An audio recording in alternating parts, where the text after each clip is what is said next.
안녕하세요. 안녕하세요. 요리를 좋아하는 선생님, 요리토리쌤입니다. 와!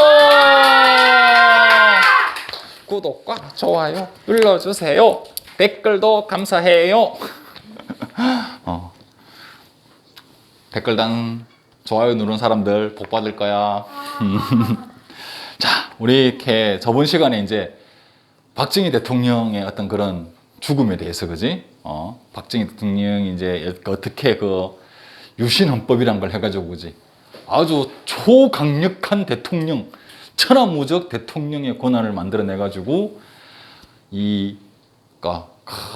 국회도 해산시킬 수 있는 권리, 국회의원도 3분의 1을 자기가 임명할 수 있는 권리, 헌법보다 위에 있는 긴급조치권이라는 걸 해낼 수 하는 권리, 무제한 대통령을 할 수 있는 그런 걸로 헌법을 바꾼 게 바로 유신헌법이라고 해가지고, 그렇게 하면서 독재자를 향해서 이렇게 나아갔다 그랬어. 그러다가, 그지? 어떻게 우리가 YH 무역 여공들의 어떤 그런 사건으로 인해서 그게 발단이 돼가지고 시민들과 학생들이 들고 일어났고, 여기서 부산 마산에서 민주화 항쟁이 일어나서, 그지? 그걸 갖다가 그냥 막 썰어버려. 막 탱크로 밀어버려. 100만 명, 200만 명 죽어도 돼. 이렇게 하다가 거기에 중앙정보 부장이었던 김재규가 자기들의 이제 밀실에서 술 먹다가 총으로 빵빵빵 쏴가지고 결국 박정희 대통령이 이렇게 죽게 되었다. 까지 설명을 했어요, 그지? 일단은 이제 그리고 그 사이에 이제 그거는 지금 우리가 이제 조금 정치적인 이야기만 했는데, 약간 좀 문화적인 것도 이야기를 하고, 그때 이제 그 시대적인 사회적인 것도 오늘 조금 이야기를 해준다면, 그러니까 이제 박정희는 1961년에, 그지? 1961년에 그지? 5월 16일 날 5.16 군사 정변으로 자기가 정권을 잡은 다음부터 1979년 10월 26일 총에 맞아 죽을 때까지 이때 이제 우리가 시대상이 어떻는가에 대해서 한 번 더 이야기를 해보면, 일단은 이제 거기에 유신헌법이 일어나고 1970년대에 선생님이 1973년생이니까 아무튼 뭐 이때도 기억이 잘 나진 않지만은, 아무튼 뭐 어릴 때 기억이 간혹다나 이런 게 있었어. 그러니까 그때는 이제 우리나라에 이제 흑백 텔레비전이라는 게 이제 들어오기 시작했어. 그러니까 흑백 이제 텔레비전이 생겨나고, 거기서 이제 만화 영화들이 일요일 아침마다 만화 영화를 했었어. 그러면 그때 나왔던 게 보면 뭐 이렇게 마징가 제트, 또 들장미 소녀 캔디, 이런 거, 아니면 로버트 태권보이, 막 이런 것도 막 이게 영화관에서 하고 이랬단 말이야. 그러니까 주로 내용이 보면 이제 이게 결국 정의가 악을 물리치고 정의가 승리한다. 이 주인공은 어떠한 시련에도 불구하고 그걸 이겨내서 꼭 결국에 이기고 만다라는 어떤 그런 내용들이 주로 이제 많았어. 그래서 아침에 보면 무조건 8시에 있는가? 아침에 눈이 번쩍 떠요. 그냥 번쩍 떠가지고 막 TV 보고 막 이렇게 했어서 그렇게 이제 그런 것들도 있었고, 그리고 이제 학교에서는 특히 아까 이게 박정희 시대에는 뭐라 그랬어? 반공이잖아. 반공이 뭐지? 공산당을 반대한다. 공산주의를 반대한다잖아. 요거는 북한이겠지, 그지? 북한. 공산주의 반대. 이 반공을 갖다가 제일로 했단 말이지, 이게. 그러니까 학교 현장에서는 매일 보면 반공 표어 대회, 반공 포스터 그리기, 반공 웅변 대회, 그러니까 반공 백일장, 반공 어떻게 독후감 쓰기.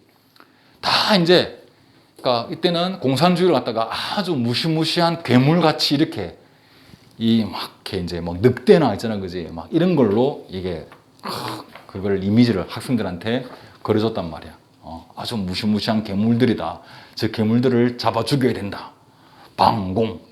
그리고 또 이때는 또 이제 방위성금도 있었어. 방위성금이 뭐냐 그러면 그러니까 학생들한테 이렇게 이제 이게 돈을 모아 50원씩, 100원씩 돈을 모아 가지고 이제 그 돈을 모아서 그걸로 무기를 만드는데 돈을 쓰는 그런 방위 성금이라는 것도 있었고, 또 뭐 이제 그러니까 한 달에 한 번씩인가 아무튼 그거 폐품 모으기가 있었어.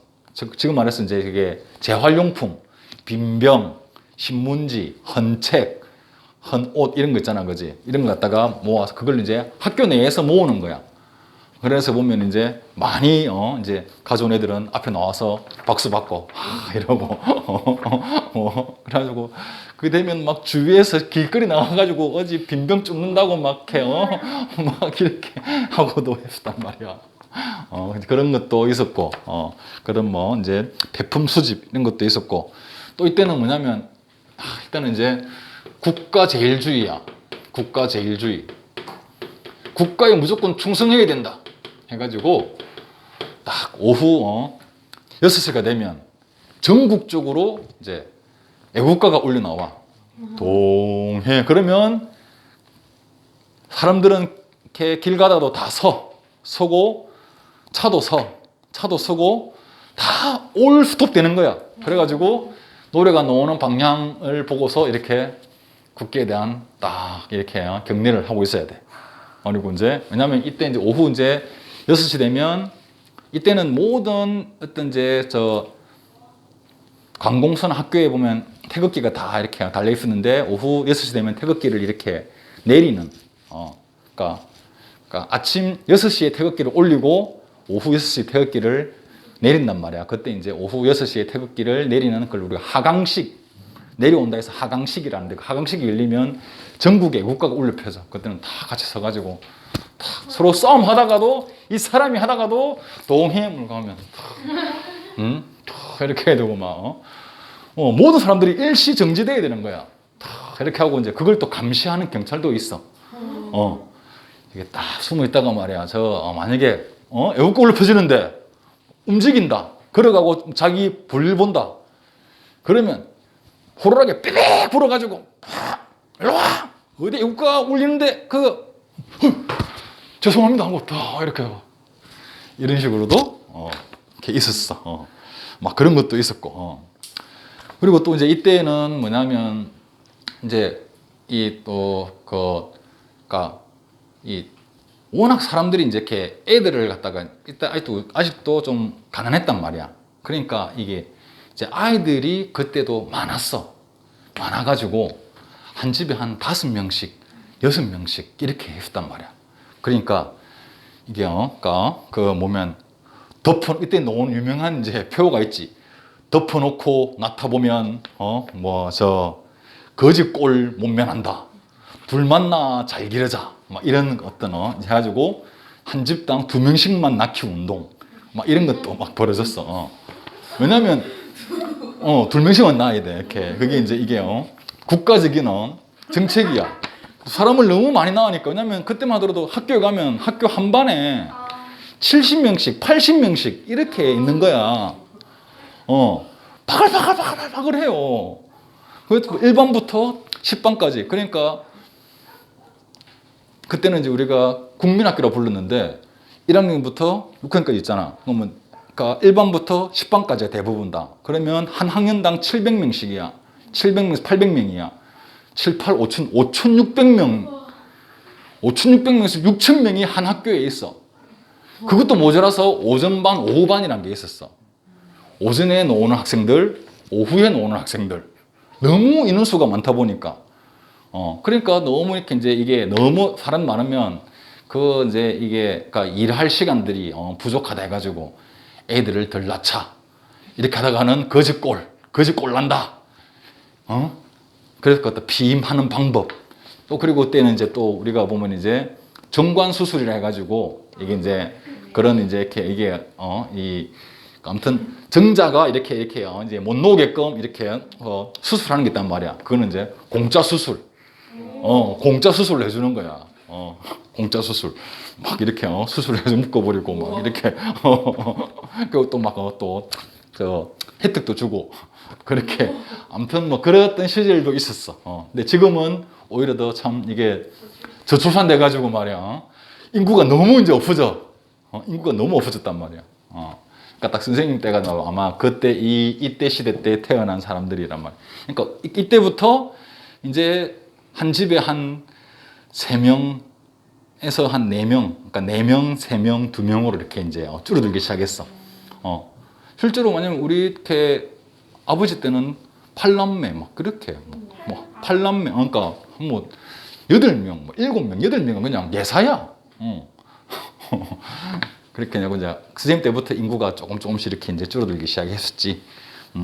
이제 그렇게 그런 것도 있었고, 또 그때도 얘기했지만은 이제 이 경찰들이 이제 뭐 머리카락 길이, 남자 머리카락 길이 이제 단속하고 여자들 치마들 길이 단속하고 이게 복장 이상한 거 보면 막 이렇게 또 단속해가지고 파출소에 데리고 와가지고 그 안에서 그냥 하룻밤 이렇게 있게 한다든지 반성문 쓰게 한다든지 부모님한테 연락해서 이제 부모님이 이렇게 와서 그냥 이렇게 뭐 앞으로는 애들 교육 잘 시키겠습니다 이렇게 사인해야만이 또 보내주고 막 그런 어떤 경찰들이 전 국민을 감시하는 어떤 그러한 시절이었단 말이야. 그러한 시절이었고 아까 말한 또 통행 금지 밤 9시 10시 되면 이제 사이렌이 삐 울려. 그때는 이후에는 모든 가게가 영업하면 안 돼. 다 이렇게 영업하면 안 되고, 그 아침 뭐 이렇게 이제 뭐 새벽에 한 뭐 4시나 5시에 그게 이제 풀리거든. 그러면 이제 밤늦게 이제 술 마시고 있는 사람들은 이제 그거, 술 먹다가 삐 울리면 이제 가게에 불 끄고 이제 문 내리고 숨어 있다가 이렇게 골목길로 사금사금 도망치다가 막 또 경찰들 삐삐삐 부르면 튀어라 해가지고 막 도망가고 또 어디 또 뒤에 숨어 있다가 막 이렇게 잡혀가고 막 이랬던 그러한 시절이 있었었어. 그렇게 있었고 그리고 또 이때도 뭐냐면 이게 이제 대중가요라는 게 나오기 시작했는데 이제 흔히 말하는 이제 가수들하고 이렇게 아무래도 이렇게 이제 방송국이 됐으니까 거기서 예능 프로 이런 것도 나왔단 말이야. 그러니까 주로 노래 부르고 이렇게 하는 게 나왔는데 이 모든 걸 다 이것도 그거를 이제 미리 검사를 해요. 검사를 이렇게 이게 발표되는 노래마다 이걸 미리 검사를 해가지고 합격, 불합격을 해주는 거야. 근데 거기서 보면 이제 불합격이 되면 아예 그게 이제 이게 방송이나 이게 그걸 발표를 하지를 못해. 그걸 갖다 우리가 금지곡이라 해. 금지곡. 근데 그 금지되는 이유가 어이없는 이유가 많아. 사투리가 들어갔다. 노래 부르는 가수의 목소리가 탁하다. 그 금지 이유가. 가사 내용이 좀 애매모호하다. 무슨 말을 하는지 어떤 의미인지를 정확하게 알 수가 없다. 뭐 어떤 이제 그런 이유부터 해가지고 아무튼 노래를 너무 못 부른다 이런 것도 있고 여러 가지 이유를 대가지고 노래 금지곡이란 게 있었단 말이에요. 금지. 그때는 아주 유명한 가수의 노래도 금지곡이 많았어. 금지 조용필 노래도 금지곡도 있고 막 엄청나게 많아. 아무튼 뭔가 조금이라도 삐딱하면 자기들이 맞춘 그 기준 틀 안에 조금이라도 1mm라도 벗어나면 금지. 이런 통제된 그런 사회가 바로 이게 1970년대의 사회였다.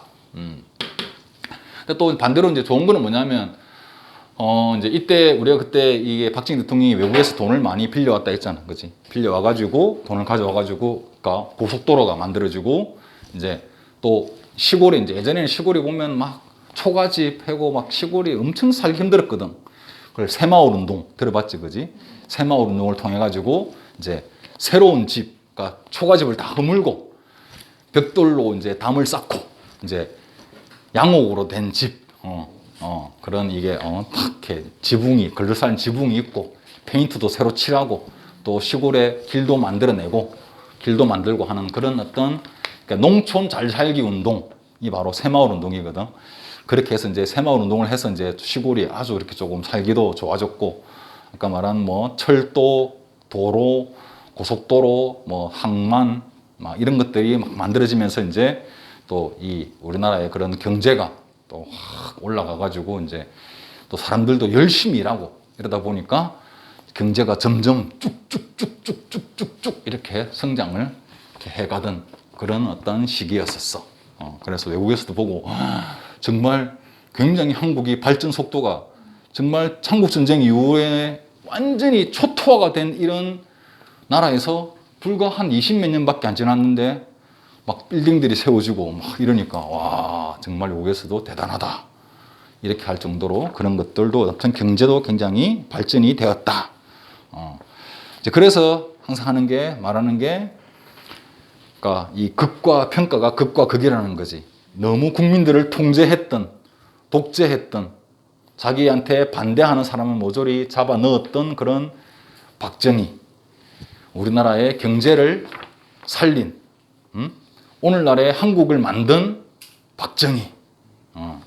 이렇게 이제 평가가 극과 극으로 이렇게 나뉘고 또 한편으로는 또 이게 엄청 또 이게 이제 특히 이게 이제 농촌을 좋아해가지고 농촌으로 많이 갔대. 농촌으로 많이 가면 그 그냥 농부들하고 같이 어울려가지고 막 막걸리를 같이 이렇게 막 이렇게 나누는 모습들을 사진으로 푹 찍어가지고 보면 막 신문에 보면 박정희 대통령 각하 뭐 시골 뭐 농촌에서 뭐 농부들과 함께 막걸리를 드시다 막 이렇게 막 이렇게 아무튼 이제 일단은 막걸리를 먹었다는 걸 해가지고 아주 이제 조금 검소하고 소탈한 그런 그러니까 이 대통령이라는 그런 이미지를 갖다가 이렇게 이제 많이 또 심어주려고도 했대.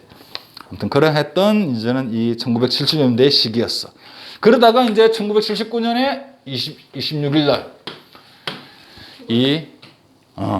이 자기가 가장 믿고 있던 이 친복이었던 김재규 중앙정보부장, 지금으로서는 이제 국정원장이야. 국정원장이면 완전히 그냥 가장 파워가 센 2인자예요. 그 자리에서 서로 이렇게 갈등을 일으켜가지고 김재규가 이제 총으로 쏘아서 죽이고 이때는 이제 대통령이 죽으니까 대비상 사태가 날 거잖아.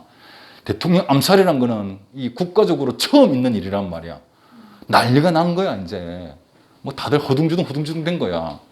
이래가지고 뭐 어떡하지 막 이렇게 이제 하던 그런 이제 시기였단 말이야. 그때 이제 당연히 그래서 그 당시 국무총리였던 최규하 국무총리가 일단은 대통령 권한 대행, 그러니까 대통령이 죽었을 때는 국무총리가 대통령이 된다. 일단은 그게 있거든. 임시적으로 대통령이 된다가 있거든. 그래가지고 이제 최규하 국무총리가 대통령 대행을 이렇게 했고, 그리고 이때 이제 일단은 한국 역사 이래 초유의 어떤 그런 대통령 암살 사건이라는 게 하다 보니까 이제 이거를 합동수사본부라는 게 만들어져. 합동수사본부. 이래서 이 김재규의 배후에 김재규가 왜 죽였는지 그 뒤에 뒷 세력이 있는지 없는지 북한이 혹시 북한이 김재규의 지시에서 대통령을 죽였는지 또는 뭐 어떤 아무튼 이 모든 걸 갖다가 이제 조사를 하는 합동수사본부란 게 이제 이게 만들어졌어. 여기에 대빵이 수사본부장이 바로 전두환이었단 말이야. 아주 강력한 대통령 암살을 수사하는 건데 마음에 안 들면 니도 거기에 관련돼 있지라고 보고서에만 하나만 적어버리면 그냥 잡혀서 그냥 가는 그런 거였단 말이지. 그러니까 이걸 해가지고 힘이 올라가고 이제 아까 이게 1979년 12월 20일인데 이제 이때 1979년 또 12월 달에 그러니까 대통령 선거가 있어. 그 대통령 선거가 뭐냐면 이때는 이제 그때 유신헌법에서 어떻게 했어? 박정희가 그러니까 간접 선거를 했단 말이야. 통일주체국민회의라는 어떤 그런 이제 자기가 뽑아한 사람들로 하여금 대통령을 선발하는 걸로 했잖아. 그걸로 인해서 이 국무총리인 최규하가 대통령으로 당선이 돼. 왜냐면 이걸 빨리 그럼 이제 수습을 해야 되니까. 최규하가 대통령에 이제 당선이 되었는데 이게 아마 12월 6일인가 그럴 거야. 근데 같은 해 12월 12일에 이 전두환 이 자기가 이게 이제 육군사관학교 출신인데 자기 그 육군사관학교한테서 자기와 마음을 이렇게 통하는 그런 어떤 이제 이게 비밀 조직이 있었단 말이야. 그걸 이제 우리가 그걸 사조직이라 그래. 사조직. 사조직은 아주 비밀스러운 조직을 사조직이라 그래. 하나회라고 말 들어봤나 모르겠다. 하나회.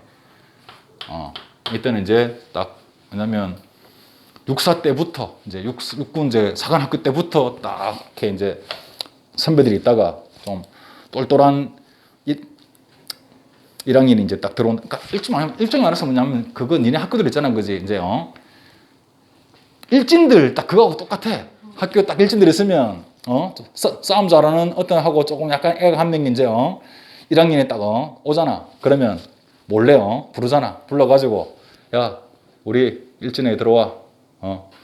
일진에 들어온 건 거기서 충성을 맹세해. 그러니까 들어오기는 들어와도 나갈 수는 그냥은 못 나가. 이런 거 있잖아. 그래 가지고 막 충성사역을 하면서 말이야 막 같이 막 술을 마시면서 막 이렇게 비밀 어떤 그래서 자기 어떤 그런 조직으로 딱 이렇게 하는 그러한 이제 이러한 이 멤버들이 군대에 각각이 이렇게 심어져 있는 거야. 이제는 그거 뭐 이제 별 스타급으로.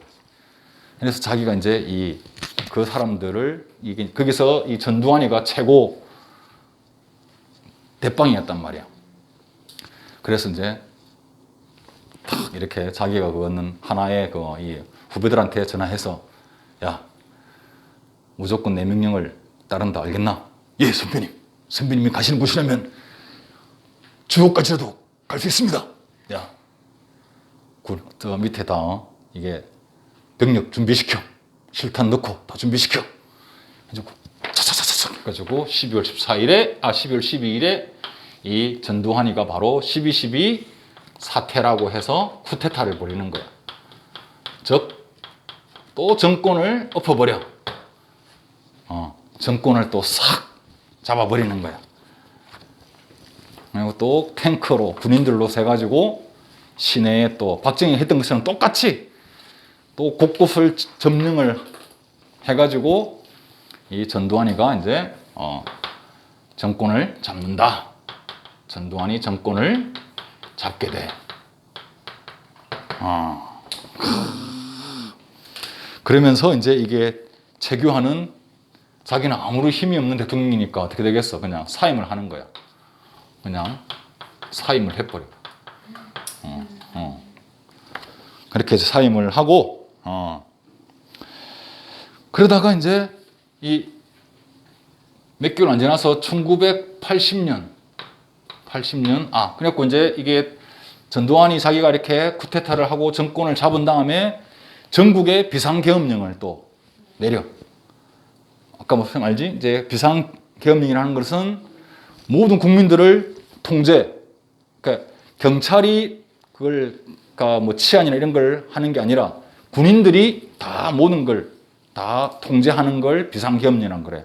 그러니까 이제는 학교도 휴학, 문 닫고 모든 거 다 문 닫고 오로지 군인들이 통제하는 군인들이 통제 안 따르면 바로 그냥 사살.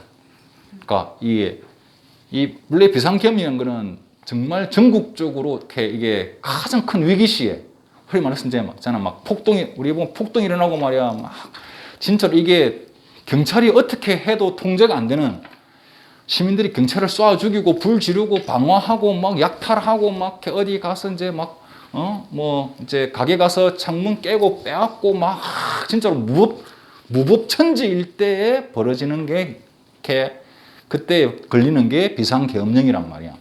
왜냐하면 경찰로서 이게 통제가 안 되니까 군인들이 가서 그거를 이제 일단은 사회 질서를 안정시켜야 되니까 자기들은 이제 그 비상계엄령을 갖다가 일단은 자기들이 이게 정권을 반란을 일으켜가지고 쿠데타를 해가지고 정권을 잡았기 때문에 거기에 대해서 반대하는 사람들을 갖다가 미리 억제하기 탄압하기 위해서 딱 사회 분위기를 갖다가 확 비상계엄령으로 해가지고 얼어붙게끔 만들어 버린 거였지. 그렇게 전국적으로 이제 이렇게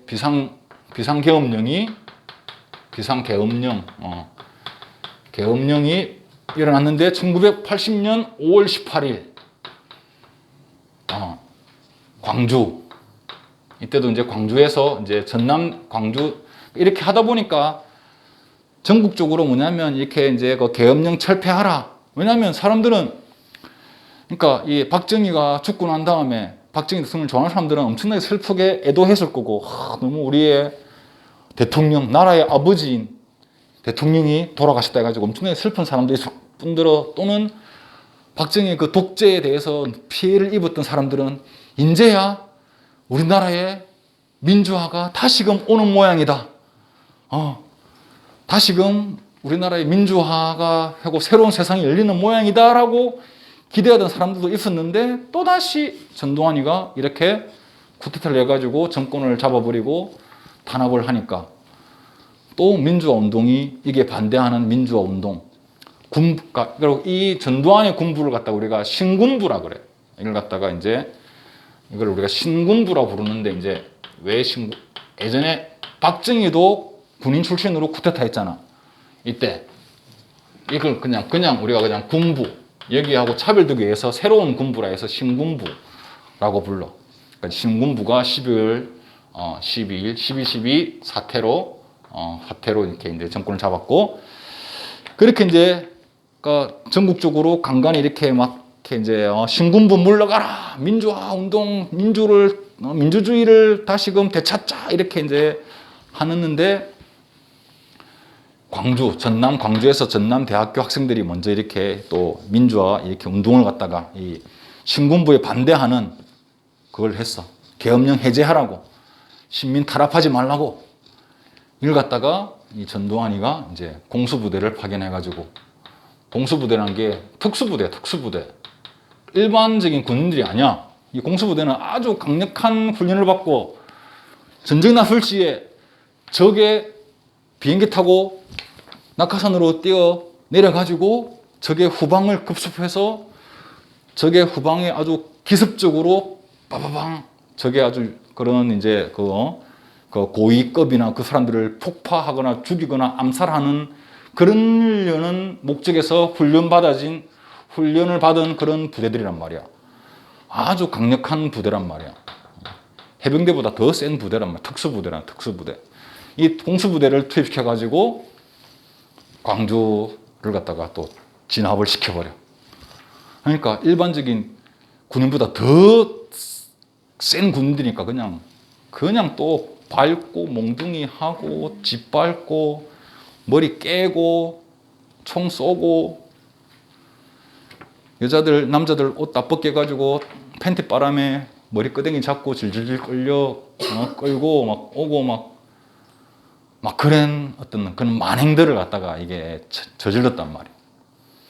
그러니까 광주 시민들이 봤을 때는 참을 수가 없는 거야. 응? 그래가지고 광주 시민들이 다 같이 들고 일어났어. 그리고 진압군, 이 계엄군, 우리가 계엄군이라고 그래.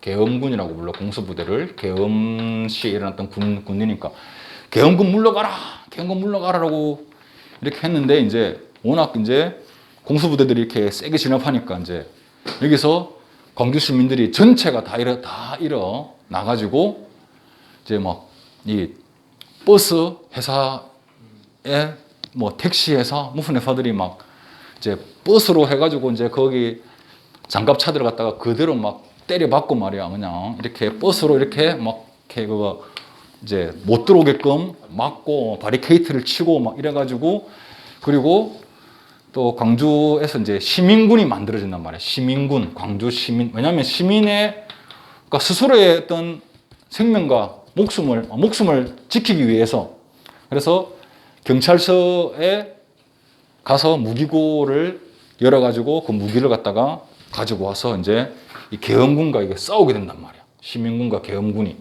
서로가 막 싸움이 일어나. 근데 이제 시민군이 저항이 워낙 센 거야. 그러니까 원래 이게 이제 그 계엄군 본부가 전남 도청이었는데, 전남 도청이 계엄군 본부인데 여기를 빼앗겨 버려. 계엄군이 밀려가지고 시민군이 막 바바바바 하고 막 몇만 명이 막 와 하고 또 들어오니까 여기에 겁을 먹고 이제 이게 이 계엄군들이 공수부대들이 일단 후퇴 해가지고 빠져버렸어. 빠지고 이제 이게 계엄군들이 광주를 갖다가 외곽을 완전히 그냥 포위시키고 어느 누구도 못 들어가게끔 못 들어가고 못 나오게끔 딱 막아버린 상태고 그 안에서 이제 이게 광주 시민군들은 이제 거기서는 일단 그 사이에 부상당한 사람들 아무튼 뭐 그러니까 뭐 다 그냥 이게 그러니까 아주 그냥 집에서 밥 해가지고 그냥 이렇게 이게 밥을 해서 그 시민군한테 밥을 먹이고 그냥 거기 의사들이나 간호사들은 자발적으로 자기 이렇게 있는 병원에 있는 약품 꺼내 와가지고 그 다친 사람들 이렇게 치료해주고 또 스스로 또 막 이렇게 피가 모자라니까 수혈 헌혈하는 사람들이 줄을 서가지고 자기 피를 내주고 그리고 이제 군대 갔다 온 사람들은 이제 이렇게 총을 들고 이게 그걸 쓰고 막 이게 그 경비를 쓰고 혹시 이제 이렇게 쳐들고 싶어가지고 아무튼 이 광주 시민들이 한마음 한뜻으로 똘똘똘 뭉쳐가지고 그렇게 이제 이게 전남 도청을 본부로 해가지고 계속적인 계엄군 물러가라고 이렇게 이제 그걸 했는데 곧 공격이 올 거라는 걸 알고 있어.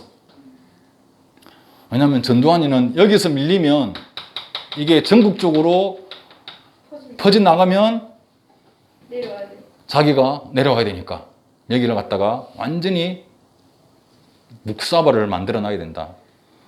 시범 케이스로 완전히 조져버려야 된다. 라는 생각을 가지고 있었던 거지.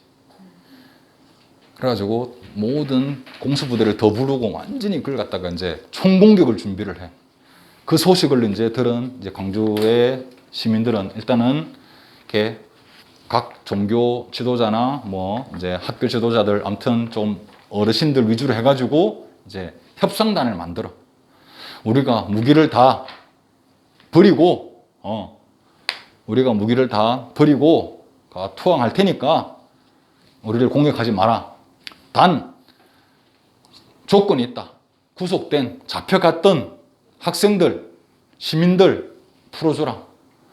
잡혀갔던 학생들, 시민들 풀어주고 당신들이 먼저 총을 쏘고 군인들도 먼저 총을 쏘고 기관총으로 이렇게 난사했으니까 그에 대해서 사과를 해라. 그것만 하면 우리는 지금부터 무기를 다 버리고 일상 시민으로 돌아가겠다. 라고 이제 협상단이 그렇게 계엄군 대표하고 만났는데 협상이 깨져버렸어. 계엄군은 무조건 항복해라.